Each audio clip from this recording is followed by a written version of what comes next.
जो यह पड़े हम सभी सा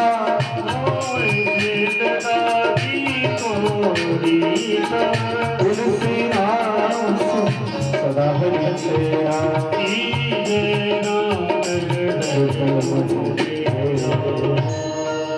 हनुमान जी महाराज की जय। हाय मेरा दिल नहीं लगना हाय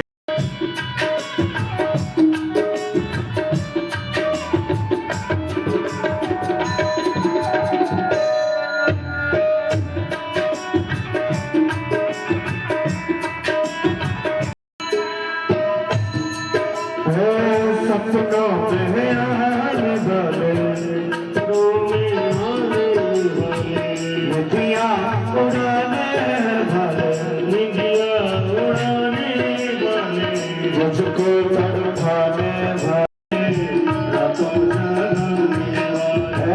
सपनों में आने वाले नदियाँ उड़ाने वाले ओ पगल के नहीं लगना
जीवन मुझको तड़पाने वाले तेरे नहीं लगना साबरिया सजना तेरे नहीं लगना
जगत पीत मत करो जगत पीत मत करो जगत पीत मत करो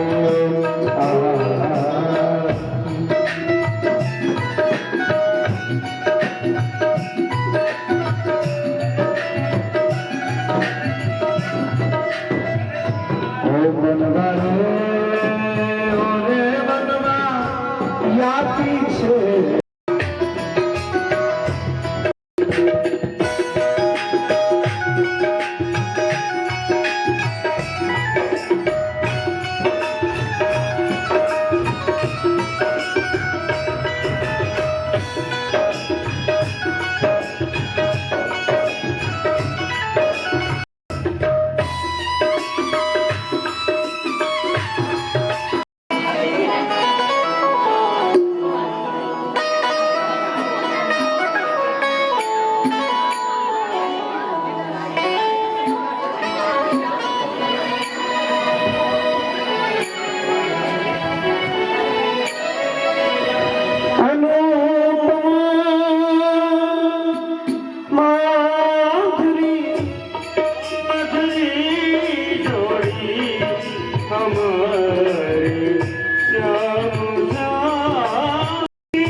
हमारे सामो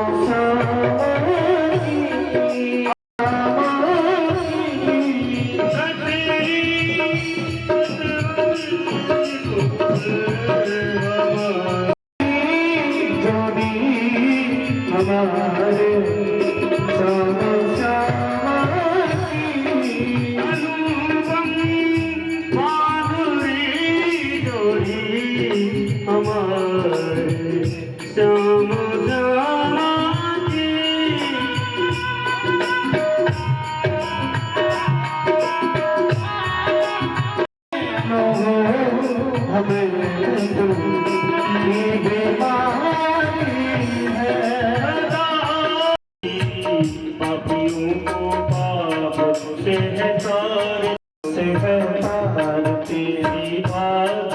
भगवान की है आरती, पापियों को पाप से है तारती। हमारे ग्रंथी मुख निराला है, प्रभु जगाने वाला। हरि नाम यही, हरि नाम यही, हरि नाम यही, हरि नाम यही भगते।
बोल भागवत भगवान की, सुखदेव जी महाराज की, व्यास जी महाराज की, परीक्षित जी महाराज की।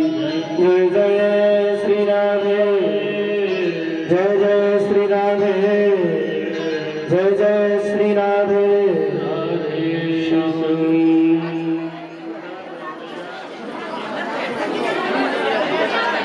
बोलिए भागवत भगवान। ये तीन हमें संगीत आ रही है। हमारे पितरों के मोक्ष के लिए, गांव के मोक्ष के लिए कोई ऐसी कथा का आयोजन कराया जाए, तब सब बड़ी कृपा करी। गुरु गोविंद दोनों खड़े और काके लागू पाए, बलिहारी गुरु आपने। और फिर कथा में प्रवेश करें। ओ राधे तेरे चरणों की, श्यामा तेरे चरणों की, वरधूल राधे तेरे चरणों की, वरधूल जो मिल जाए। जी बची सबसे आखिर में आई, ब्रह्मा बाबा से कहा कि हमें भी कहीं स्थान दो। बोले भैया पूरा शरीर भर गया, अब कहीं कोई स्थान नहीं है। तो गंगा जी गौमूत्र में शामिल हो गई और लक्ष्मी जी गाय के गोबर में शामिल हो गई। तो जहां भी पूजा पाठ, और जब पहले गृहिणियां खाना बनाती थी तो पहले गाय के गोबर से लीपती थी उसको। भूल गए हम अपनी सारी परंपराओं को। कौन कौन गाय माता की सेवा करता है? हाथ उठाओ जरा, बोलिए गौ माता की। सबको गाय माता की सेवा करनी चाहिए। और गाय माता इस कलयुग में दर दर भटक रही है, ये दुर्भाग्य है हमारा। गाय का हमेशा ध्यान रखो। क्या करते हैं हम? गौमूत्र को अपने घर में छिड़कते हैं, गाय के गोबर से उसको जो है हम अपने चौके को लीपते हैं। अपनी पूजा की वेदी को हमने गाय के गोबर से लिपवाया, इस हवन कुंड को हमने गाय के गोबर से लिपवाया। इतना महत्व है। गाय के शरीर में कोई भी चीज जो है व्यर्थ नहीं है, हर चीज उसका दूध भी अमृत के समान है। कहते हैं कि गाय के अंदर सूर्य केतु नाड़ी होती है, जिससे गाय के दूध में वो गुण होते हैं कि सारी आपकी बीमारियां नष्ट हो जाती हैं। आप ग्रंथ पढ़िए, पंचगव्य बनता है गाय का घी, दूध, मक्खन, जितनी भी सारी, मुझे क्षमा कर दो, मुझसे बहुत गलती हो गई। भगवान ने कहा कि इंद्र आगे से ऐसी गलती ना करना, क्योंकि मैंने तो इनको बचा लिया, अगर तुम कहीं ऐसे ही प्रलयकालीन मेघ बरसाओगे तो जनता की बड़ी हानि होगी। और भगवान ने जो है उसको आशीर्वाद दिया, बोलिए गोविंद भगवान की। जो गायों की रक्षा करे उसे गोविंद कहते हैं। तो देवराज इंद्र ने जो आज श्री कृष्ण से क्षमा मांगी, आकाश गंगा के जल से उनके चरणों को धोया और पुनः स्वर्ग की ओर चले गए। इसी प्रकार से आगे कथा आती है, एकादश्याम निराहारा सम्याभयर्च जनार्दनम सनातनंदस्तु कालिंद्याम द्वादश्याम जलमाविशत। कि एकादशी की तिथि थी, वरुण लोग, भगवान नंद बाबा ने जो है व्रत ले रखा था। सभी वैष्णव जितने भी भगवान विष्णु को मानते हैं, एकादशी का बड़ा महत्व है। साल में नंद बाबा है ही नहीं घर में, तो सबने खोज करी, सारे वृंदावन में कहाँ गए बाबा। ढूंढते ढूंढते भगवान श्री कृष्ण नदी किनारे आए तो देखा कि वस्त्र पड़े हैं। पता किया तो पता चला कि वरुण के जो है पहरेदार यहाँ घूम रहे थे। भगवान समझ गए कि नंद बाबा को जो है वरुण लोक में ले गए हैं। वो पानी में कूदे और सीधा वरुण लोक में पहुंच गए। भगवान श्री वरुण देवता ने भगवान का स्वागत किया। भगवान श्री कृष्ण को सिंहासन पर बिठाला और पाते अर्घ्य, उनको माला पहना के उनकी भगवान श्री कृष्ण की पूजा। देवी देवता भी कर रहे हैं, पार ब्रह्म परमेश्वर है ये, अखिल कोटि ब्रह्मांड के नायक है। करोड़ों करोड़ों देवी देवता इनके दास दासी हैं, हम तो कुछ भी नहीं होंगे। बड़े बड़े सिद्ध मुनि ऋषि सारे जितने भी हैं भगवान की आराधना पूजा में लगे रहते हैं। तो आज भगवान की उन्होंने आराधना करी और भगवान से कहा कि प्रभु आज मेरा शरीर धारण करना सफल हुआ, आज आपने जो है मुझे दर्शन दिए, प्रभु आज्ञा करें आपका कि यहाँ आगमन किस कारण से हुआ। तो भगवान श्री कृष्ण कहने लगे, आपके सेवक मेरे बाबा को ले आए यहाँ पे, नंद बाबा को पकड़कर उनको छुड़वाने में यहाँ आया। तो बोले वो प्रभु ये हमने जानबूझकर किया था, हमें पता था आप अपने बाबा को खोजते हुए आओगे तो हमें भी दर्शन हो जाएंगे। आहा, देखिए देवी देवता भी लीला कर रहे हैं भगवान के दर्शनों के लिए, और आपके बीच में भगवान पधारे हुए हैं। भागवत जी ही भगवान का स्वरूप है। क्या है ये भागवत जी? भगवान की मूर्ति है, शब्दमयी मूर्ति। जब भगवान ने अपना शरीर छोड़ा था तो भगवान ने कहा कि कलयुग के प्राणी जो है ज्यादा तप नहीं कर पाएंगे, ज्यादा जप नहीं कर पाएंगे, तो किसके दर्शन करना? बोला भागवत जी जहाँ विराजमान हो उनके दर्शन करना। ये साक्षात भगवान श्री कृष्ण के दर्शन हो रहे हैं आपको। 5000 साल पहले कहे गए कि ये भागवत जी मेरा स्वरूप है, इसी को मेरा रूप मानना। मानते हैं कि हम रूप है? हमें पता ही नहीं, हम अपनी परंपराओं को भूल गए। सरदारों के गुरु ने अभी 300 साल पहले आज्ञा करी, और हमारे जो परम गुरु हैं, गुरुओं के भी गुरु हैं भगवान श्री कृष्ण, वो 5500 साल पहले कह गए भैया कि ये भागवत जी मेरा स्वरूप है, जिसको इसके दर्शन हो गए उसको मेरे दर्शनों का फल मिलेगा। बोलिए भागवत भगवान की, बोलिए बाल कृष्ण भगवान की। ये बात छोटी छोटी बातें आपको इसलिए बताता हूँ कि हम अपनी जड़ों से छूट रहे हैं। हमें पता ही नहीं है कि हमारे धर्म में हमारे ऋषि मुनियों ने कितनी सुंदर सुंदर चीजें दे रखी है। केवल दर्शन मात्र से फल प्राप्त हो जाए, आहा, इससे बढ़िया बात और क्या होगा। भगवान ने जो लीला करी, जो भागवत जी में लिखा है, सारे तीर्थ आपको वहां देखने को मिलेंगे। जाना चाहिए समय निकालकर, भगवान से हमारा जुड़ाव बढ़ता है, बड़ा प्रेम बढ़ता है हमारा। जब हम शास्त्र की बात को अपनी आंखों से देखते हैं तो आपको वृंदावन की यात्रा करेंगे। उसके बाद जो है वो कहते हैं ब्रिजवासी कि क्या कभी हमारे को भगवान के धाम के दर्शन होंगे? ब्रह्मांड घाट ब्रिजवासियों ने इच्छा करी कि भगवान हमें जो है अपने धाम के दर्शन कराएं, गोलोक धाम के। तो उनको ब्रह्मांड घाट है ब्रिज में, उस ब्रह्मांड घाट पे ले आए, और जमुना जी में जैसे ही उन्होंने डुबकी लगाई ब्रिजवासियों ने, तो जब उठ के देखा तो वो गोलोक धाम में पहुंच गए थे। बोलिए गोलोकवासी भगवान की। गोलोक धाम जहाँ गाय ही गाय हैं और भगवान उन गायों के स्वामी हैं, ऐसा गोलोक धाम है भगवान का। और वहां पर जाकर उन्होंने क्या देखा कि सभी की, जितने भी वहां लोग हैं, सबकी चार भुजाएं हैं, सबकी चार भुजाएं, भगवान की भी चार भुजाएं हैं, शंख चक्र गदा पद्म भगवान ने धारण कर रखा है। और जैसे ही भगवान श्री कृष्ण की सवारी निकली, क्योंकि वहां के तो स्वामी है भगवान, यहाँ तो गोप के रूप में भगवान ने जन्म ले रखा है, नंद बाबा के यहाँ ग्वाले बने हुए, लेकिन वहां तो उनका स्वरूप दूसरा है। गोलोक धाम में कैसे हमारे जा रहे हैं, लेकिन कोई नजदीक नहीं जाने दे रहा, चारों तरफ पहरेदारों का घेरा है। तो ग्वाल वालों ने श्री कृष्ण को देखा, जोर से आवाज लगाई, कन्हैया गैया चराने नाए चलनो का है। ब्रिज भाषा में बोलते हैं कि गाय चराने नहीं जाना क्या? तो जो सेवक होते हैं भगवान के, वो डांटते हैं, अरे ये हमारे महाराज हैं, ये यहाँ के स्वामी हैं, ये तुम्हारी गाय चराएंगे, चलो तुम कहां से गंवार यहाँ आ गए। तब ब्रिजवासी सोचते हैं कि हमारा बड़ा सौभाग्य, हमारे साथ खाना खाता है, हमारे साथ खेल खेलता है, यहाँ तो स्वामी है, कोई हमें मिलने ही नहीं दे रहा। भैया हमें ऐसा धाम नहीं चाहिए, इससे बढ़िया तो हमारा वृंदावन ही है, जहाँ भगवान हमारे बीच में पल पल विराजित है। तो आज ये जगह भी भागवत जी के पधारने से वृंदावन धाम बन गया है। और वहां से तुरंत ग्वाल वालों ने कहा, पिता न पुत्र पर कौन ये दर्शो। मैया यशोदा जहाँ कन्हैया को लोरी नहीं सुना सकती और जहाँ कन्हैया गौवा नहीं चरा सकते, ऐसे गोलोक धाम से हमें क्या लेना है। आहा, क्या सुंदर भाव है। वो कह रहे हैं कि हमें तो वही वाला कन्हैया चाहिए जो हमारे साथ गाय चराता है, जो हमारा माखन चुराता है, जो हमारे जूठन को खाता है, हमारे साथ खेल खेलता है।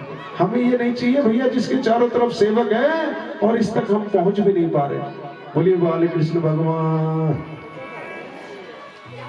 भगवान ने तुरंत लीला करी, उन्होंने दूसरी डूब द्वारा जल तत्व का शोधन किया और व्योमासुर के उद्धार के द्वारा आकाश तत्व का और तिम्नावृत के उद्धार के द्वारा वायु तत्व का, और जब उन्होंने आग का पान किया, दावानल का पान किया, तो अग्नि तत्व का भी शोधन कर लिया। ब्रह्मादि जय सरूढ़ दर्भ कंदर उसको अपने रूप के मधुरे में फंसा लेते हैं। तो भगवान ने रास लीला का संकल्प किया, क्योंकि गोपियों ने कात्यायनी माता की, मैंने सुनाया था प्रसंग, पूजा करी थी कि हमारे जो है पति के रूप में भगवान श्री कृष्ण मिले। उस दिन होता है सबसे पूर्ण चंद्र। तो शरद पूर्णिमा की रात्रि को भगवान ने संकल्प लिया कि मैं गोपियों के साथ क्या करूंगा, रास रचाऊंगा। अभी भगवान छोटे से हैं, इसको अन्यथा न लेना। अन्य धर्म वाले भगवान के बारे में बहुत बड़ी बड़ी बातें करते हैं कि भगवान कैसे हैं, ये इनके भगवान कैसे हैं जो गोपियों के बीच में नृत्य कर रहे हैं। तो मैं ध्यान दिलाना चाहूंगा उनको, अभी भगवान 7, 8, 9 वर्ष के भाषण दे रहे हैं। हमारी आत्मा ही कहते हैं महात्मा कि वो गोपी है जो उस परमात्मा से मिलने के लिए हमेशा तप करती रहती है। और जिस दिन इस आत्मा अर्थात शरद पूर्णिमा की रात्रि में जब पूर्व दिशा से पूर्ण चंद्र का उदय हुआ, पूरा चंद्र आ गया, आज चमेली तथा बेला के पुष्पों की सुगंध वन में सुभाती हो रही है, फैल गई चारों तरफ खुशबू। उस समय योग माया का आश्रय लेकर भगवान श्री कृष्ण ने रास लीला का बांसुरी से बड़ी मधुर तान छेड़ी। उस मधुर तान को सुनकर, क्योंकि भगवान ने योग माया को कह रखा है, तो सबको सुनाई दे रही है अपने घरों में। भगवान वन में बैठे हुए हैं, लेकिन वहां बैठ के जो है उन्होंने जब बांसुरी की तान छेड़ी तो सबको सुनाई दे रही है, सबको, हाँ सबको सुनाई दे रही है अपने अपने घरों में। और जो जिसने भी उसको सुना, उसको ये लगा कि जैसे श्री कृष्ण उसका नाम लेकर बुला रहे हैं। उस बांसुरी मिलने के लिए दौड़ पड़ी सारी गोपियां, जो काम कर रही थी सब भूल गई।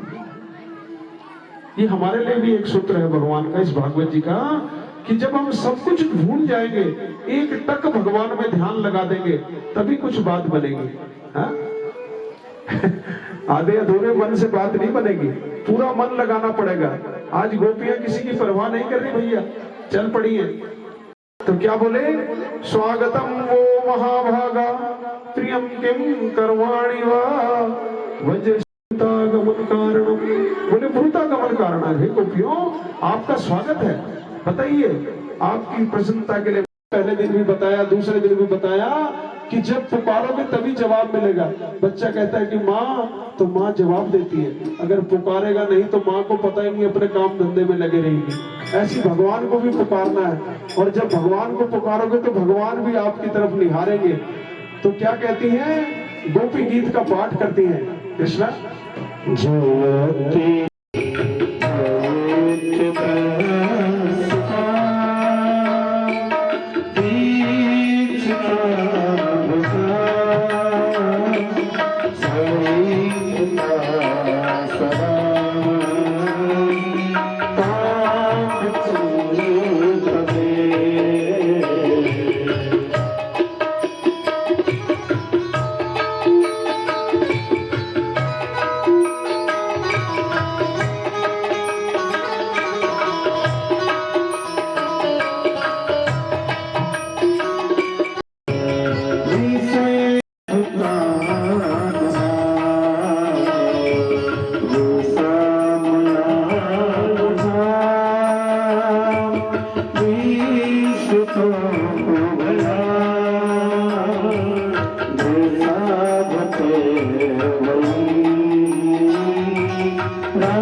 बोलिए बाल कृष्ण भगवान की जय।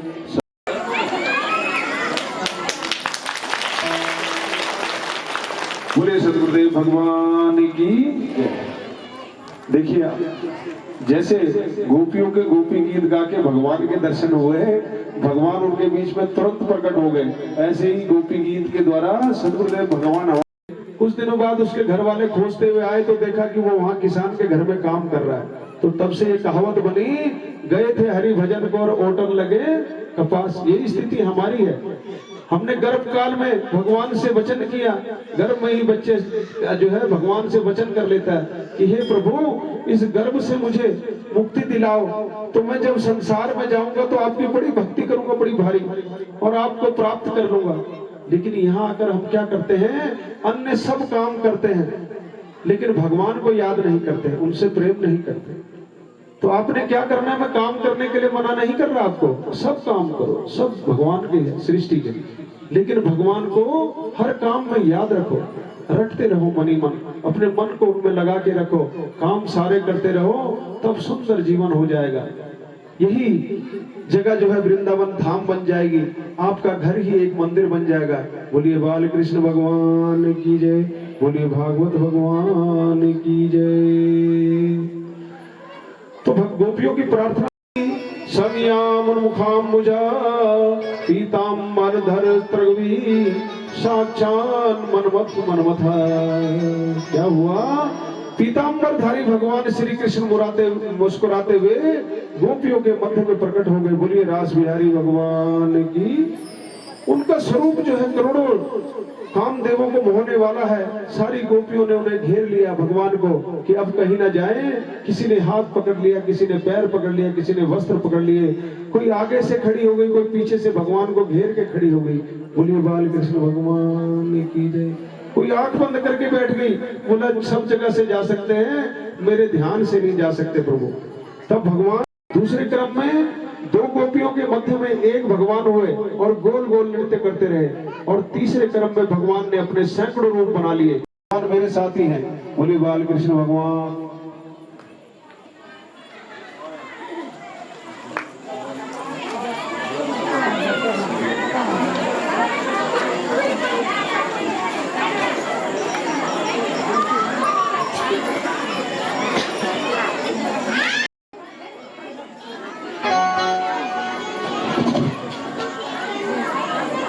वहां पर जो है पुरुषों को प्रवेश नहीं है।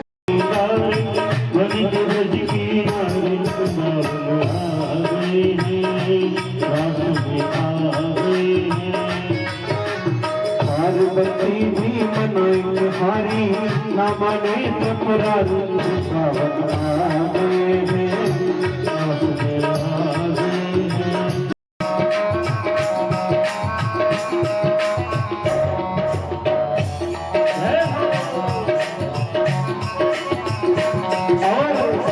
ऐसी सजा दो मुझको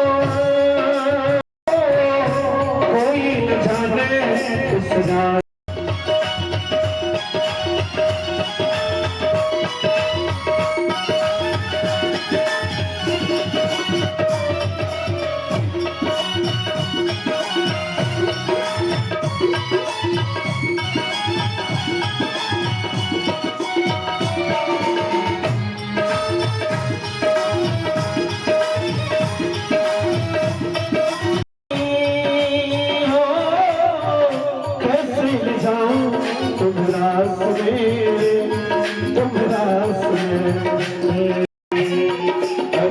मोहन की सिवा वहाँ कोई पुरुष नहीं होगा में वह रास में। मोहन की सिवा कोई पुरुष न होगा रास में। मानो बात हमारी बतावन आ गए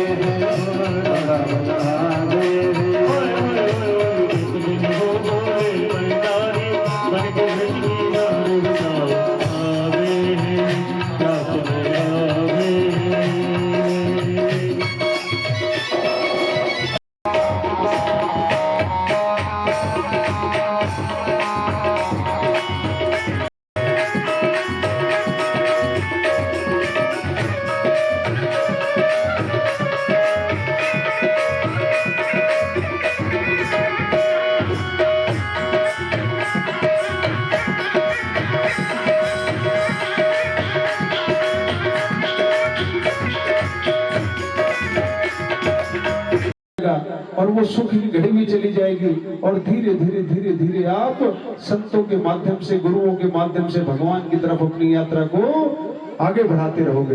बोलिए बाल कृष्ण भगवान की जय, बोलिए भागवत भगवान की जय। सुदर्शन का उद्धार, सुदर्शन भगवान के मंदिर में अंबिका वन में गए और वहां पे सरस्वती नदी में स्नान किया, अंबिका माता की पूजा की, भगवान शंकर का पूजन अभिषेक किया और रुद्राभिषेक करके ब्राह्मणों को बहुत दान पुण्य किया। यहाँ पर भी सुबह सुबह पूजा में रुद्राभिषेक हमारी पंडित मंडली कराती है। स्फटिक के शिवलिंग आपके सामने विराजमान है, जिनके दर्शन बहुत दुर्लभ माने जाते हैं। विभिन्न किस्म के शिवलिंग है इस संसार में।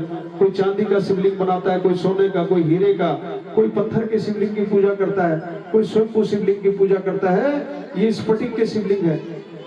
और नर्मदेश्वर शिवलिंग होते हैं जो नर्मदा जी से निकले थे। शिव जी बहुत किस्म के हैं संसार में, अलग अलग लिंग की जो पूजा करने का है। शिव महापुराण में कभी आपको सुनाऊंगा तो उसमें आपको पता चलेगा कि किस लिंग की पूजा करने से क्या फल मिलता है। तो यहाँ पे आपके लिए विराजित है स्फटिक के शिवलिंग जो मणि के समान है। और हमारे विद्वान मंडली सुबह की पूजा में उनका रुद्राभिषेक रोज कर रहे हैं यहाँ पे। बोलिए देवलसारी महादेव की।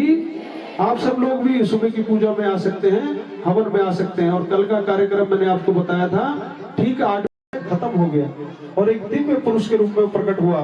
तो भगवान ने पूछा, भैया तुम तो अभी अजगर थे, अभी दिव्य पुरुष बन गए, ये कैसे हुआ? तो क्या बोलता है वो, अहम विद्याधरा कश्चित् सुदर्शना इति श्रुतः श्रिया स्वरूप संपत्त्या विमानेन चार दिशा।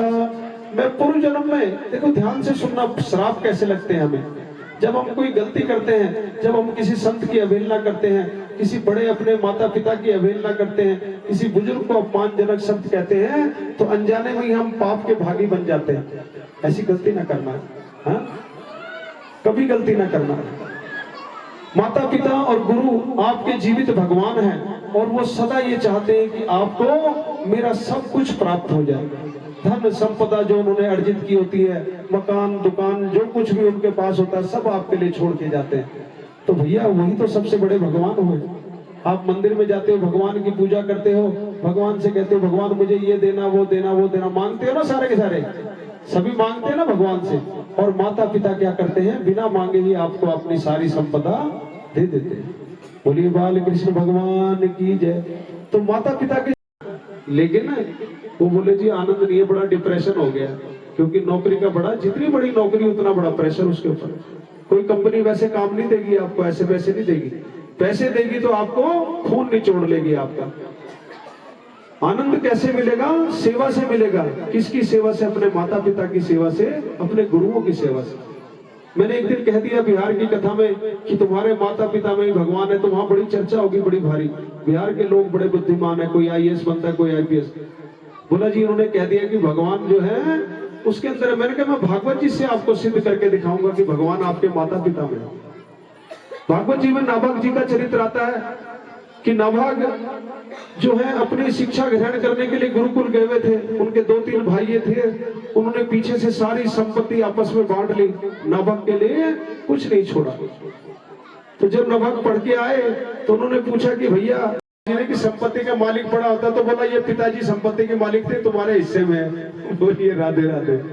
संपत्ति सारी आपस में बांट ली और पिताजी को किसी ने नहीं रखा। ये कलयुग में आजकल यही हो रहा है कि माता पिता की संपत्ति सब चाहते हैं, पर सेवा के नाम पर कोई आगे नहीं बढ़ता। करता भैया कोई सेवा? बोले यहाँ से कुछ दूर पे कुछ ऋषि मुनि यज्ञ कर रहे हैं, जैसे हम यहाँ यज्ञ कर रहे हैं, लेकिन उस यज्ञ में वो जो है 4 श्लोक गलत बोल देते हैं रोज, और उनका यज्ञ बहुत दिनों से पूर्ण नहीं हो रहा है।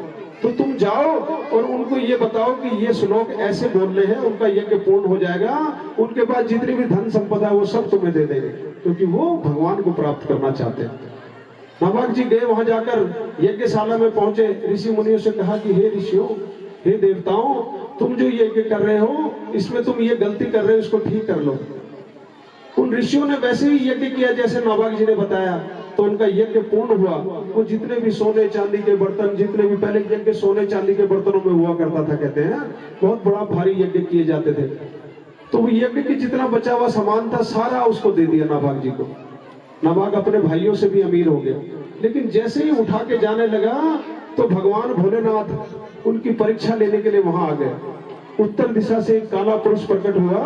उत्तर दिशा हमारे इस तरफ कैलाश पर्वत भी है और बद्री केदार भी है उत्तर दिशा में। कहते हैं कि बद्रीनाथ से अगर चाइना, तो कैलाश की तरफ से भगवान आए और आकर उससे बोले नाभग से, भैया ऋषियों ने दिया जिनकी संपदा थी। बोला नहीं, यज्ञ से बचे हुए पे मेरा भाग है, जाओ अपने पिताजी से पूछो, तुम्हारे पिताजी बड़े विद्वान हैं। नाभग जी वापस आए, अपने पिताजी से पूछा हाथ जोड़कर कि पिताजी एक काले पुरुष आए हैं और वो कह रहे हैं कि यज्ञ से बचे हुए सामान पर मेरा भाग है। तो बड़े विद्वान थे नाभग जी के पिताजी। उन्होंने कहा कि बेटा वो महादेव हैं जो तेरी परीक्षा लेने के लिए, दक्ष का यज्ञ खंडित हुआ था कि यज्ञ से बची हुई सामग्री पर भगवान शिव का भाग होगा। तब वापस आए नाभग जी, भगवान को प्रणाम किया कि कुछ नहीं चाहिए था, वो तो परीक्षा ले रहे थे नाभग जी। तो भगवान ने उनको क्या दिया? ब्रह्म ज्ञान दिया। तो नाभग जी को संपदा भी मिली और इनाम में ब्रह्म ज्ञान भी मिला पिता की सेवा से। बोलिए माता पिता की, माता पिता की सेवा से। भागवत जी में कथा है। ये ना सोचना कि भगवान एक जगह बैठे हुए, किसी मंदिर में बैठे हुए वहीं दर्शन देंगे। वो आप सबके अंदर बैठे हुए हैं, विशेषकर आपके घर के बुजुर्गों में, आपके घर की माताओं में, आपके घर के पिताओं में।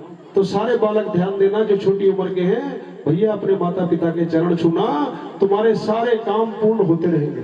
सतगुरुदेव के चरण छूना, जितने भी बड़े हैं ऋषि मुनि हैं उनके चरण छूना, ब्राह्मणों के चरण छूना, तो सदा कल्याण होगा। बोलिए बाल कृष्ण भगवान की जय। तो बोले मैं पूर्व जन्म में सुदर्शन अपमान कर दिया तो उन्होंने मुझे श्राप दे दिया, जाओ अजगर हो जाओ। लेकिन प्रभु वो जो श्राप था मेरे लिए बहुत शुभ हुआ। मुनि श्राप जो दीना अति भल कीना, परम अनुग्रह में माना। कि उसके श्राप का मैं परम अनुग्रह मानता हूँ, क्योंकि उस श्राप के कारण ही मुझे आज आपके दर्शन हुए। बोलिए भागवत भगवान की जय। इसी प्रकार से आता है कि एक दिन श्री कृष्ण और बलराम जी रात्रि में विहार कर रहे थे। उसी समय शंखचूड़ नाम का एक यक्ष आया और गोपियों का हरण करके ले जाने लगा। भगवान श्री कृष्ण ने दौड़कर उसे पकड़ लिया, एक मुष्टिका का प्रहार किया और उसका गोविंदाय नमो नमः कर दिया। बोलिए बाल कृष्ण भगवान की जय। अरिष्टासुर आया, बैल का रूप लेकर ब्रिज में प्रवेश कर गया और दौड़ते हुए भगवान के तरफ को आया। भगवान ने उसके दोनों सिंगों को पकड़ लिया। कथा कहते हैं भागवत जी की, और मेरे परम सखा हैं, मेरे परम बोले सदगुरुदेव भगवान की। बहुत ही सुंदर से है ये। बोले प्रेमानंद महाराज की, वृंदावन बिहारी लाल की, राधा रानी सरकार की।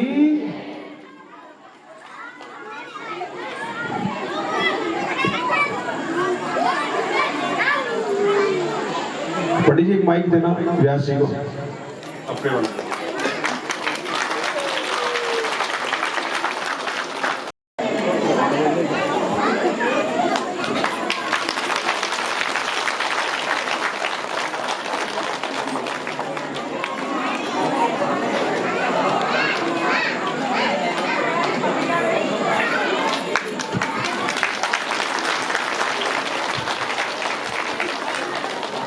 परम भागवत हितेशी, राधा रानी के परम दीवाने और रस ध्यान कर रहा है। बस उसी धारा में हम भी जीने का प्रयास कर रहे हैं। ना हमें कोई शक्ति, ना हमें ज्ञान, फिर सिर्फ जानते हैं कि इस संसार की जो अथाह मालिक है वो सर्वस्वती, उसे राधे रानी। गुणगान करते हुए भगवान शिव भी जिस पवित्र भूमि पर हम देवभूमि में बैठे हैं, वो भी गुप्त रूप से गाते हैं। यानी शिव भी राधा का नाम ओपन नहीं करते, अंदर हृदय से गाते हैं। ये प्रेम भक्ति है। तो इसी स्वरूप में हम क्या करें, गुरुदेव बहुत बड़ाई कर रहे हैं हमारी, ऐसा नहीं है।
आयो रे सिया रे हो आयो रे सिया रे मोर बन आयो रे सिया रे मोर बन आयो रे सिया देवर बनी मोर बन आयो रे सिया बोल बरसाने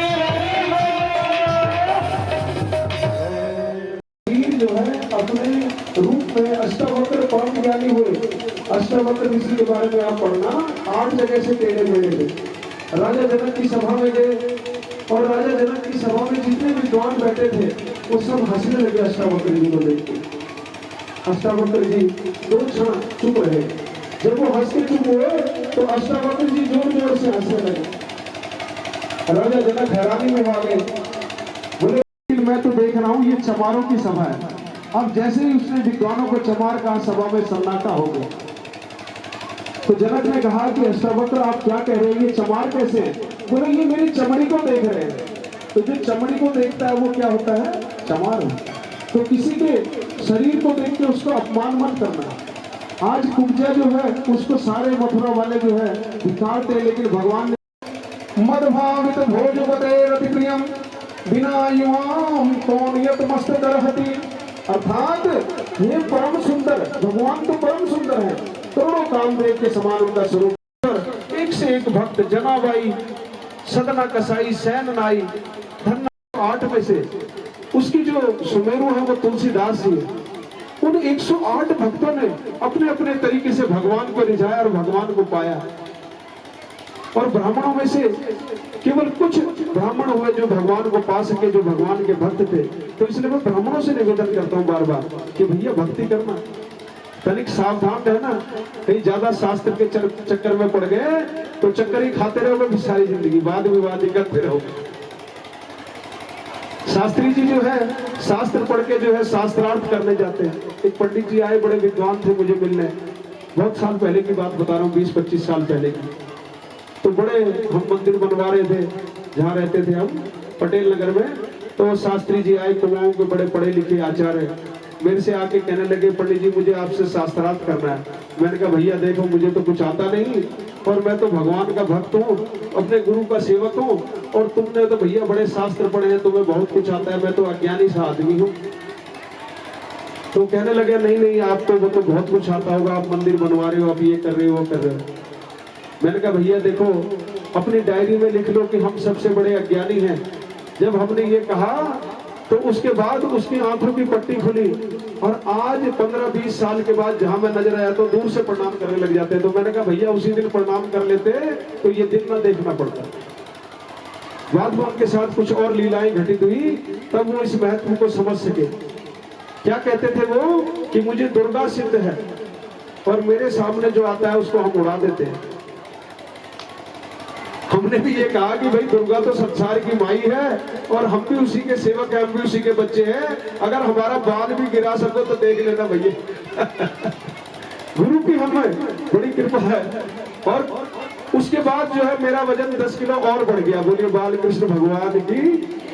उसने तंत्र मंत्र करके देख लिए सारे अपने, और अब जो है दूर से मैं कहीं नजर आ जाऊं तो मुझे दूर से प्रणाम करता है। मैं कहा भैया देखो। और हाँ एक बात और कहता था वो, बोला पंडित जी जब आते हैं, उनके गुरु जी आते हैं तो सैकड़ों भूत प्रेत आ जाते हैं उनके पीछे। तो मैंने पीछे मुड़ के देखा भैया भूत कहीं है तो नहीं, लेकिन कहीं नहीं था। तो भक्ति करना, भक्ति। इस गांव में मैंने प्रार्थना करी थी गुरु जी से कि एक सुंदर आश्रम हो जिसमें हम वृद्ध लोगों की सेवा कर। तैयार हो गया। जोरदार तालियां दे रहा हूं भगवान की कृपा के लिए। इससे बड़ा चमत्कार और क्या देखना चाहते हो आप? 1 महीने में यहाँ पे भागवत जी भी हो रही है। 1 महीने पहले तक भी यहाँ पे कुछ नहीं था भैया, और भागवत जी भी हो रही है जो कि एक बड़े खर्चे का काम है। लेकिन गुरुदेव ने ये कहा कि इससे कुछ नहीं लेना, तो भैया मैं फ्री में लेता हूँ। जो कथा सुनाता हूँ फ्री में करता हूँ। जो ये मेरे पास ये माया इकट्ठी हो रही है, ये सब का सब आपके कल्याण मिल जाएगा।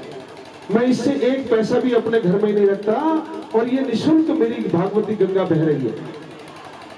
मैंने हितेश भाई से भी यही कहा कि हमारे पास ऐसे 10-20 व्यास होने चाहिए जो पूरे देश में निःशुल्क इस भागवत की गंगा को बहाएं, क्योंकि भागवत कथा बहुत महंगी हो गई। लोग कराने में संकोच करने लगे। कोई 4 लाख का खर्चा बताता है, कोई 5 लाख का। हमने कहा भैया इसमें कुछ खर्चा नहीं होता। बोले कैसे? मैंने कहा एक तखत बिछाओ, मैं आऊंगा भागवत जी लेके, भागवत करूंगा, तुम ताली बजा के कीर्तन करना, मैं कथा सुना के चले जाऊंगा, कोई खर्चा नहीं भैया, मिश्री का प्रसाद बांट देना। खर्चा कब होता है? जब हम उसमें टेंट लगाएंगे, सिंगर बुलाएंगे, अपने पंडित जी बुलाएंगे, फिर खर्चा ही खर्चा जुड़ता चला जाएगा। लेकिन शुद्ध जो भागवत आज से 50 साल पहले होती थी, वो एक तखत के ऊपर संत आते थे और आपको कथा सुना के चले जाते थे, कोई खर्चा नहीं है इसमें, भगवान के नाम में कोई खर्चा नहीं है। संत मत की कथा ये आप सुन रहे हो, संतों के आशीर्वाद से सुन रहे हो, और इसमें भक्ति का ही सबसे ज्यादा प्रधान है, क्योंकि भक्ति से ही आप आगे बढ़ोगे। तो भगवान ने कुब्जा को सुंदर बना दिया, और हमारी बुद्धि भी जब सुंदर हो जाएगी तो भगवान के चरणों में लग जाएगी, नहीं तो 3 जगह से टेढ़ी होने के कारण बुद्धि तर्क वितर्क करती रहेगी। अब भगवान श्री कृष्ण जब सुंदर सज गए तो गए धनुष यज्ञ की शाला में। कहते हैं कि अगर कंस का ये धनुष यज्ञ पूर्ण हो जाता तो उसको कोई मार नहीं सकता था, तो भगवान शाम को ही पहुंच के, सुबह पूर्ण आहुति होनी है, और उस धनुष को उठाकर तोड़ दिया। बोलिए बाल कृष्ण भगवान की। धनुष के टूटने की आवाज कंस के महलों तक पहुंची तो बहुत डर गया, वो भयभीत हो गया, क्योंकि वो धनुष ऐसा था जिसे कोई तोड़ नहीं सकता था। जैसे भगवान राम ने जो है जनक की सभा में धनुष तोड़ा था, वैसे ही आज जो है भगवान श्री कृष्ण ने कंस का धनुष यज्ञ भंग कर दिया। प्रातः काल हुआ, कंस ने चारों तरफ जो है अपने मल्ल तैनात कर दिए, बड़े बड़े पहलवान, मल्ल कहते हैं पहलवान को, और जो रास्ता था मल्ल द्वार का, उसके द्वार पे जो है कुंवलिया पीड़ हाथी को, कुंवलिया पीड़ हाथी कहते हैं 10,000 हाथियों का बल था, उसको खूब घी बादाम खिलाया जाता था, और वो जिसके ऊपर छोड़ दे उसको मार कर ही आता था। अब भगवान कृष्ण और बलराम जब गए उस मल्लशाला में जाने के लिए जहां धनुष यज्ञ हो रहा था, तो कंस का जो महावत था उसने कुंवलिया पीड़ हाथी भगवान के ऊपर छोड़ दिया। भगवान ने कहा भैया इसको जो है हटा ले रास्ते से। बोला ये हटाने के लिए नहीं, ये तुम्हें मारने के लिए खड़ा हो रखा है। पूंछ पकड़कर ऐसा झटका दिया कि कुंवलिया पीड़ हाथी का गोविंदाय। अंदर घुसते ही बड़े बड़े मल्ल, चाणूर, मुष्टिक, शल्य, तोशल, बड़े बड़े पहलवान खड़े हैं, भगवान को ललकारने लगे। कहते हैं कि आओ कृष्ण, आओ बलराम, हमसे युद्ध करो। तो भगवान कहते हैं कि भैया हम तो छोटे से बालक हैं और तुम इतने बलवान हो, बराबरी वालों से मुकाबला करो भैया, अपने बराबर वालों से लड़ो, हम तो अभी छोटे छोटे बालक हैं। तो जब भगवान ने प्रवेश किया तो जिसकी जैसी भावना थी के अनेक रूप अपनी भावना के अनुसार लोग देख रहे हैं। जैसे आप सब लोग मेरे सामने बैठे हो, विभिन्न मूर्तियां, मेरी माताएं बैठी है सारी की सारी, मेरे ये भाई बैठे हैं सारे के सारे, इनकी विभिन्न विभिन्न शक्लें हैं, विभिन्न विभिन्न मूर्तियां हैं, लेकिन परमात्मा का अंश सबके अंदर बराबर समाया हुआ है। आपके अंदर भी वही कृष्ण है जो मेरे अंदर कृष्ण है, जो इनके अंदर कृष्ण है, जो इनके अंदर कृष्ण है, लेकिन हम कृष्ण को देखना ही नहीं चाह रहे। हम तो इस शरीर के अंदर ही खोए हुए हैं कि ये शरीर फला आदमी का है, ये शरीर फला औरत का है। अरे भैया ऐसा नहीं है, शरीर को जो चलाने वाला परम तत्व है वो जानने योग्य है। बोलिए बाल कृष्ण भगवान की। भगवान श्री कृष्ण ने जो है उनकी चुनौती को स्वीकार किया और सारे जो है लड़ने लगे। श्री कृष्ण ने चाणूर को पटक दिया, बलराम जी ने मुष्टिक पे प्रहार किया, सल और तोसल को, और भगवान जो है सबको मार के जो है छलांग लगाकर, कंस ऊपर बैठा हुआ था बड़े मंच में, उसके मंच पर चढ़ गए और उसके बाल पकड़कर जो है उसको नीचे पटक दिया। पटकते ही जो है उसकी छाती पर चढ़ गए और छाती पर जब मुष्टिका का प्रहार किया तो कंस का गोविंदाय नमो नमः हो गया। छोड़ दो मटकी, बच गो कंस, बच गो, अभी फिर दोबारा पटकेगा, बरसाने वाले से ना बचोगे। भगवान श्री कृष्ण ने, उसके 8 भाई थे कंस के, वो भी युद्ध करने आए, उनका भी संहार कर दिया, उनका भी गोविंदाय नमो नमः कर दिया। देखिए भगवान किसी को मारते नहीं, उसका उद्धार कर देते हैं। बार बार मैं समझा रहा हूं आपको कि भगवान का ना कोई शत्रु है ना मित्र है। तो आज कंस के शरीर से भी परम ज्योति निकली और भगवान के चरणों में विलीन हो गई। ऐसे परम दयालु है, भक्तवत्सल है भगवान, करुणामय है, करुणा के सागर है, अपने दुश्मनों पे भी करुणा करते हैं। और सद्गुरुदेव भगवान कहते हैं जो कोई भक्ति करे कपट से उसको भी अपनाऊं और साम दाम और दंड भेद से सीधे रास्ते लाऊं। तो भक्ति से चाहे ले, भक्ति कपट से कर ले चाहे, तब भी मैं तुझे अपना लूंगा। पहले तुझे समझाऊंगा, फिर तुझे दाम दूंगा, फिर तुझे दंड दूंगा, फिर तेरे अंदर भेद कर दूंगा, किसी भी नीति से तुझे अपने रास्ते पे ले आऊंगा। और कहते हैं एक बात और कि मैं हूं मुकुट मणि। भगवान कहते हैं कि जो मेरे भक्त हैं वो मेरे मुकुट के मणि हैं, मेरे शीश पे बैठे रहते हैं। तो ऐसे भक्त कौन कौन भक्ति करेगा? बोलिए बाल कृष्ण भगवान की, बोले सद्गुरुदेव भगवान की। एक ही मंत्र है, एक ही सूत्र है भक्ति का, और कुछ नहीं भिक्षा चाहिए मुझे। कल मैं आपके लिए सद्गुरुदेव भगवान से प्रार्थना करूंगा कि सबको भक्ति को प्रदान की जाए, और मुझे जो है राधा राम नाम की भिक्षा दे के जाना, कृष्ण नाम की। मेरे को वचन देना कि आप जब यहाँ से जाओगे तो राधा राधा कृष्ण कृष्ण जो आपको अच्छा लगे वो जपते जाओगे, क्योंकि राधा और कृष्ण में भेद नहीं है। किसी ने पूछा कि राधा और कृष्ण की शादी नहीं हुई, वो राधा है, दोनों में कोई भेद नहीं है। भाई शादी करने के लिए तो दो आदमी चाहिए ना, जैसे भगवान श्री कृष्ण और रुक्मिणी दो हुए तो उनका विवाह हो गया। लेकिन यहाँ पर राधा नाम की इतनी महिमा है कि राधा और कृष्ण में कोई फर्क नहीं है। भगवान ने दिखाया राधा को, राधा बोली कि तुम मेरे से दूर जा रहे हो। बोला कहाँ? भगवान राधा के रूप में उनकी समाधि है, गाके बिहारी जी को उन्होंने प्रकट कराया। बोलिए थे तो सारा जो मंडल था, ब्रिज मंडल शांत हो जाता था, बिल्कुल कोई बोलता भी नहीं था उसमें, बिल्कुल निर्मल भक्ति करी। राधा कृष्ण को अपनी गोदी में बिठा के भजन सुनाए, और जब उन्होंने कहा कि हम तुम्हारे पास रहना चाहते तो बोले भैया मैं तुम दोनों की सेवा नहीं कर सकता, मेरे पास तो कुछ भी नहीं है, मैं तो फकीर हूँ। उनके पास कुछ नहीं था, किसी से कुछ दौलत ना लेते थे। कोई भी संत मिलेगा आपको, संत का शिष्य मिलेगा, वो आपकी दौलत नहीं मांगेगा आपसे, आपसे केवल एक वचन मांगेगा कि भैया हो सके तो भक्ति करते रहना। तो बाबा हरिदास ने कहा कि मेरे से आपकी सेवा नहीं होगी, तो दोनों युगल रूप हो गए। तो बांके बिहारी की जो आप मूर्ति देखते हो वो राधा कृष्ण का युगल स्वरूप है। बोलिए बांके बिहारी लाल की। कहते हैं बांके क्यों कहते हैं कि जो टेढ़े खड़े हैं, इसलिए बांके बिहारी, नहीं तो कुंज के बीच में थे। पहले इनका एक नाम कुंज बिहारी भी था, और बांके बिहारी के रूप में भगवान आ गए, लेकिन उनका एक नाम कुंज बिहारी भी है, कुंज में रहते हैं भगवान। तो निधिवन में आप जाओगे तो वहां बाबा हरिदास की समाधि है, जिन्होंने उनको प्रकट किया था। तो भक्तों ने अपनी भक्ति से भगवान को प्रकट किया, भगवान आए, उनका प्रसाद पाया, उनके साथ लाड लड़ाया। ऐसे मेरे लाडली सरकार है, ऐसे मेरे लाडले महाराज हैं, जरा भी देर नहीं लगाते, जैसी भक्त पुकारता तुरंत आ जाते हैं। तो भगवान ने जो है सबका अंत किया, अपने नाना उग्रसेन को जो है राजगद्दी पे बिठाया मथुरा की, और अपने माता पिता को कारागार से मुक्त कराया। माता पिता के चरणों में प्रणाम करके क्या कहने लगे?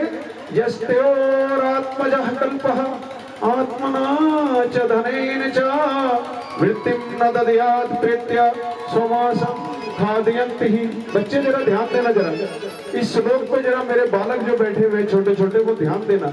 भगवान क्या कह रहे हैं अपने माता पिता को, ध्यान से समझाऊंगा अभी बच्चों को कि मैं जो अभी थोड़ी देर पहले कह रहा था माता पिता ही भगवान है, गुरु ही भगवान है, उसका मैं स्वरूप आपको दिखाना चाहता हूँ कि भगवान क्या कह रहे हैं। भगवान अपने पिताजी से कह रहे हैं, माता से कह रहे हैं कि पिताजी पुत्र का शरीर माता पिता ने ही दिया है। भाई बालक को तो माता पिता ही पैदा करते हैं, और इस स्थिति में समर्थ होने पर भी जो अपने माता पिता की सेवा नहीं करता वो नरक में जाता है। ध्यान देना भैया, माता पिता की सेवा नहीं करो, कौन कौन नरक में जाना चाहता है? कोई हाथ नहीं उठाएगा। तो सेवा कर लेना भैया, नहीं तो नरक तो मिल ही जाएगा अगर सेवा नहीं करोगे। हाथ उठाओ ना उठाओ, भगवान आपको हजार आंखों से देख रहे हैं। जो माता पिता की सेवा नहीं करता वो नरक में जाता है, और यमदूत क्या खिलाते हैं उसको? उसी का मांस काट काट कर खिलाते हैं, उसको भोजन नहीं मिलता। मुझे क्षमा करना, मैंने बहुत देर कर दी आपके पास आने में, और देवकी और वसुदेव जी और प्रसन्न हो गए। आज दोनों बच्चे उनके वापस आ गए, दोनों ने गले लगा लिया। अब सुबह जो है नंद बाबा की आंखों से झर रहे हैं आंसू। उनको भी पता चला कि जो ये हैं देवकी और यशोदा के पुत्र हैं, और ये हमारे साथ वापस नहीं जाएंगे।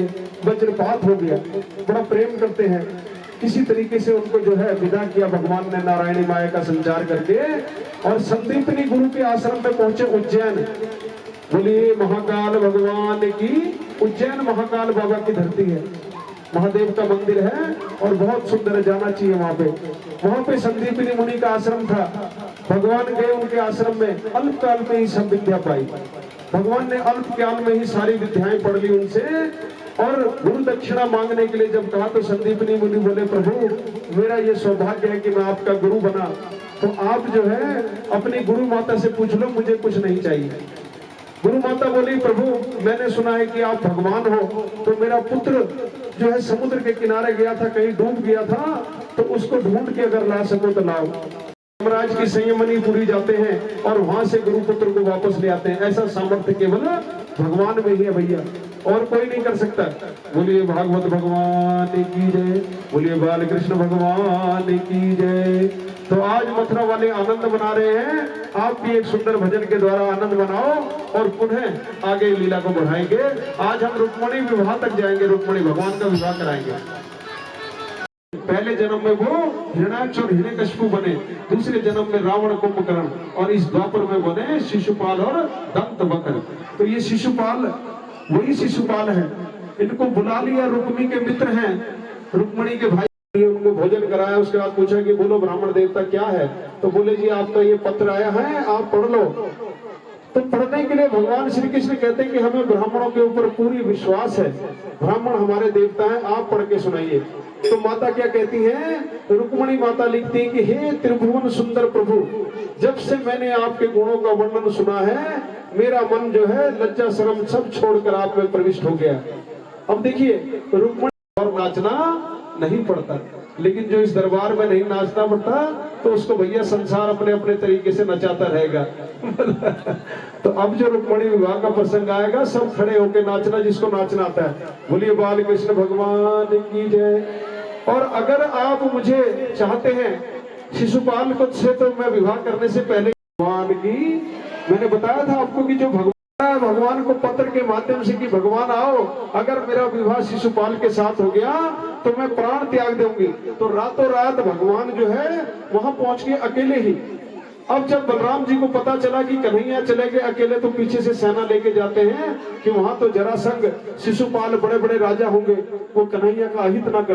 वो आ गया भीष्मक को, भगवान श्री कृष्ण आ गए, उन्होंने उनको सुंदर उसमें बिठाया। सारे राजाओं को भी खबर जो है सुबह सुबह जाते हैं, और जिस कुल देवी के मंदिर में माँ गौरा की पूजा कर रही होती है रुक्मणी, तो कहती है कि भगवान ने इतना सुंदर रूप बनाया।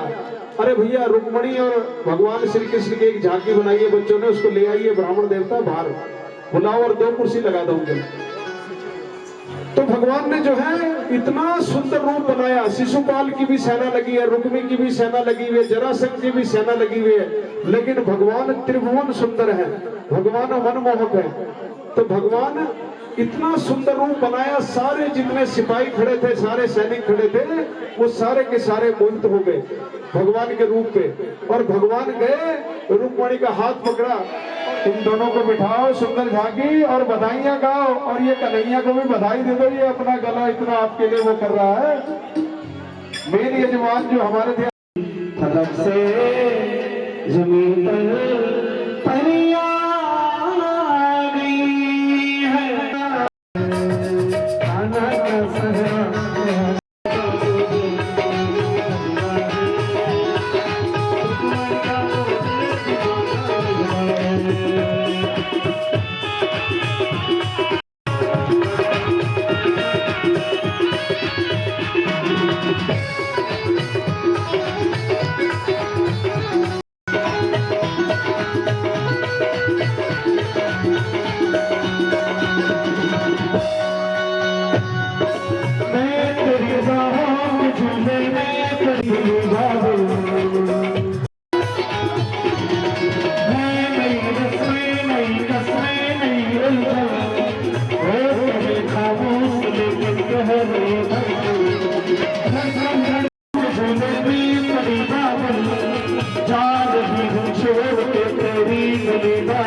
हरे कृष्ण की जोड़ी बनी है खूब जोड़ी, कृष्ण रुक्मिणी की जोड़ी खुशी से सबका है सारे ब्रह्मांड की शादी है, राज की शादी।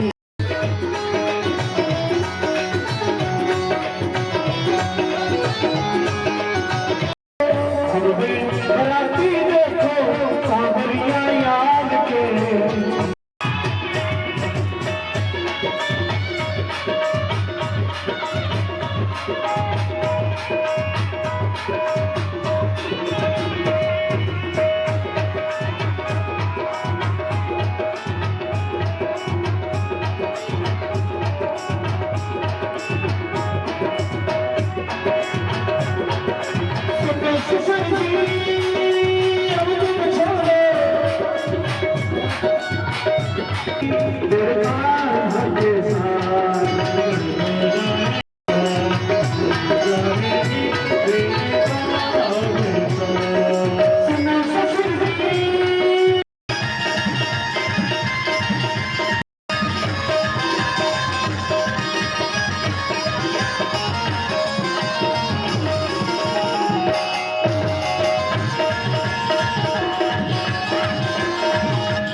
तुम्हारे पास है, लकी दवा तुम्हारे पास है, जिंदगी दया की भीख मांगी, उतारूं गिरधर तेरी आरती,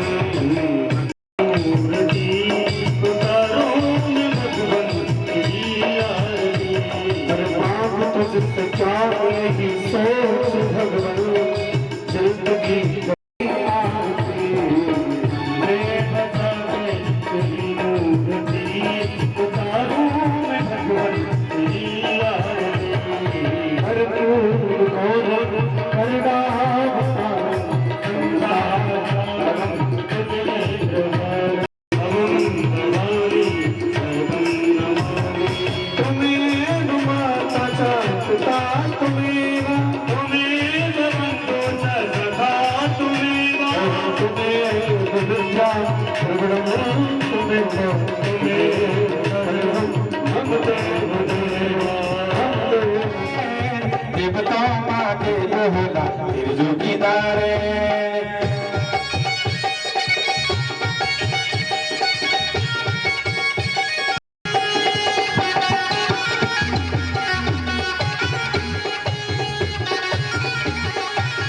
तिरछे कृपाल तिरछे कृपाल तिरजुगिनारे दिन रात पूजा लाता सदिवार गोपाल सदिवार गोपाल तिरजुगी हमारा तिरछे कृपाल तिरछे कृपाल तिरजुगिनारे दिन रात पूजा लाता सदिवार गोपाल सदिवार गोपाल तिरजुगिनारे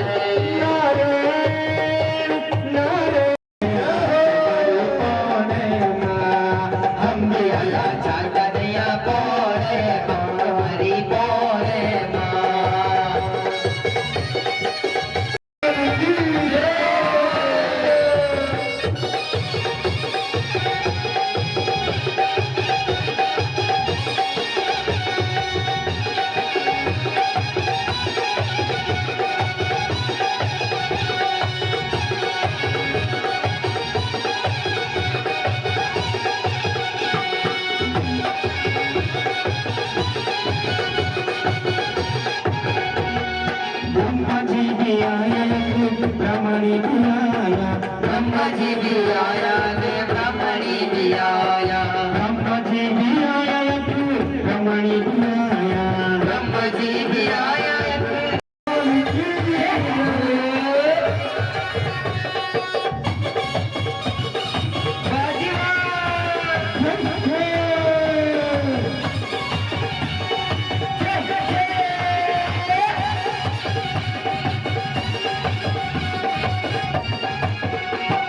शंकर जी भी आया गौरा जी भी आया शंकर जी भी आया गौरा जी भी आया शंकर जी आया गौरा जी भी आया शंकर जी आया गौरा जी भी आया हम कन्हैया पौने हमारी पौने माँ हम भी आया कन्हैया पौने माँ तुम्हारी पौने माँ हम भी आया कन्हैया पौने तुम्हारी पौने माँ हम भी आया कन्हैया पौने माँ तुम्हारी पौने माँ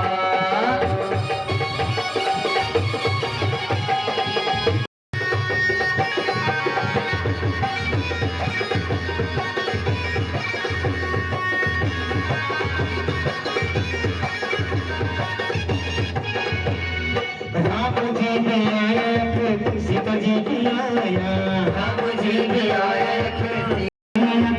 सीता जी भी आया राम जी भी आया सीता जी भी आया हम भी आया कन्हैया पौने माँ तुम्हारी पौने माँ हम भी आया कन्हैया पौने माँ कन्हैया पौने माँ तुम्हारी पौने माँ हम भी आया कन्हैया पौने माँ तुम्हारी पौने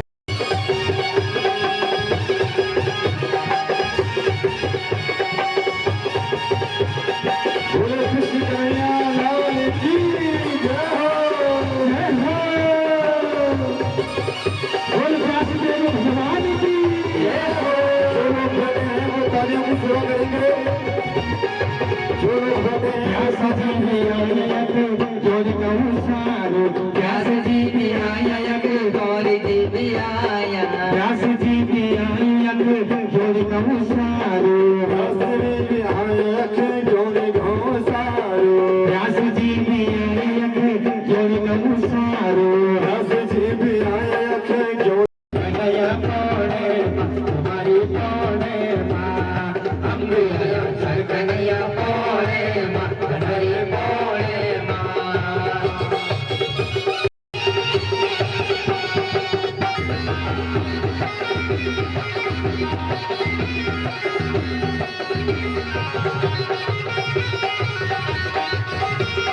विष्णु जी भी आया लक्ष्मी जी भी आया विष्णु जी भी आया लक्ष्मी जी भी आया विष्णु जी भी आया लक्ष्मी जी भी आया विष्णु जी भी आया लक्ष्मी जी भी आया विष्णु जी भी आया लक्ष्मी जी भी आया पौने माँ हम भी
जानो रानो देवता भूति जानो रानो देवता भूति जानो रानो भूति जानो रानो देवता भूति जानो रानो देवता भूति जानो कानरे नो सुना मुरली कानरे गणपति बजनी कानरे नो सुना मुरली कानरे गणपति देखिनी कानरे तेरी कारी मुखड़ी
भगवान तो दे हुई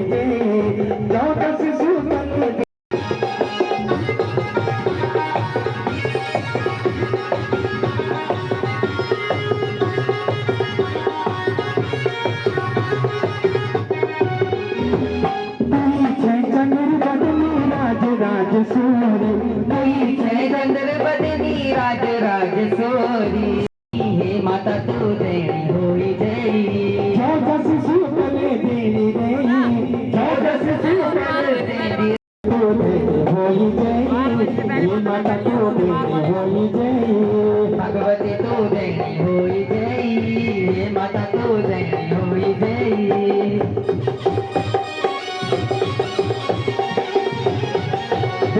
देवी मां चंद्रवती सुतदासिनी हरि देवी रामस देवी मां भगवती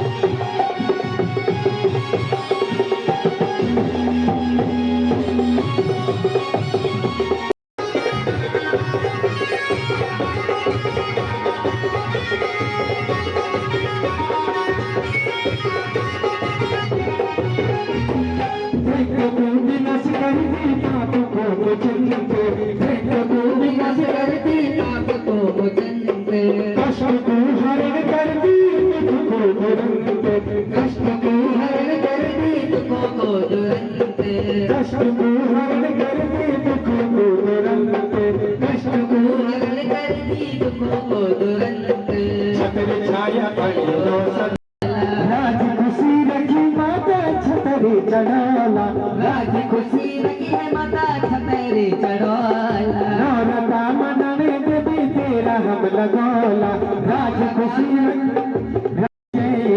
मनी चकोवर देनी नहीं भगवती तो देनी होई जय भगवती तो देनी होई जय हे माता तो देनी होई जय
सजड़िया के मिलाई मेरी बेटी को साड़ी सजड़िया के मिलाई मेरी बेटा की बेटी मेरी को साड़ी